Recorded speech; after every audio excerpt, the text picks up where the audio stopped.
Hello,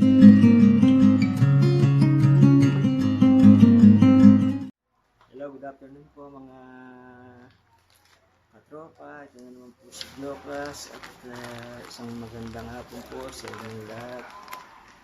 Siguro uulan.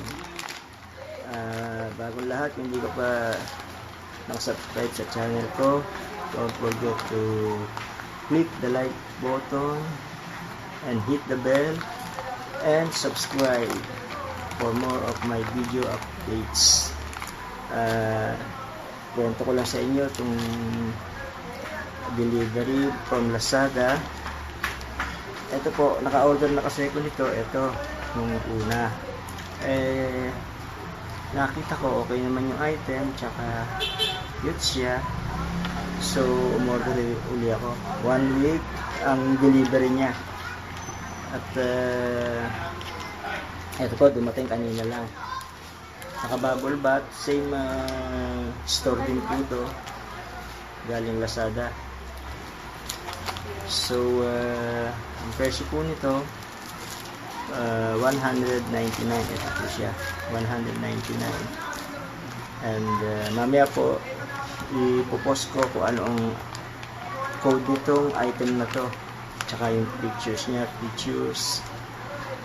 sasama ko rin sa pag-post ko para kung may gustong bumili, umorder,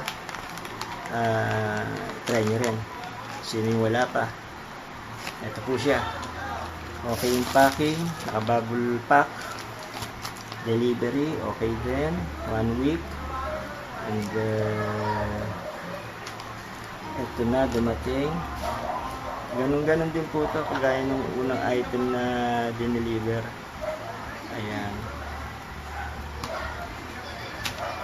Yan po ang haba ng wide po ito, hindi ho, Bluetooth, para walang hassle sa pag-connecta sa cellphone. And it comes po sa may tatlo siyang gatla, meaning stereo jack po siya. So ito po yung mic nya together with the tip. Ayan po, ayan ang clip nya. Hoping sana tumagal at durable ang item. Dito makikita natin to. Bigyan ko kayo ng update dito pagka nasira agad. So hanggang dito na lang po. At rate ko sa store, sa deliver, sa Lazada is again number 4 stars. So hanggang dito na lang po. Don't forget to click the bell, like, and subscribe for more of my video updates. Maraming salamat po mga katropa. Huli si Jocas, muli nagsasabing maraming salamat sa pagtangkilik niyo sa aking mga video. Ciao!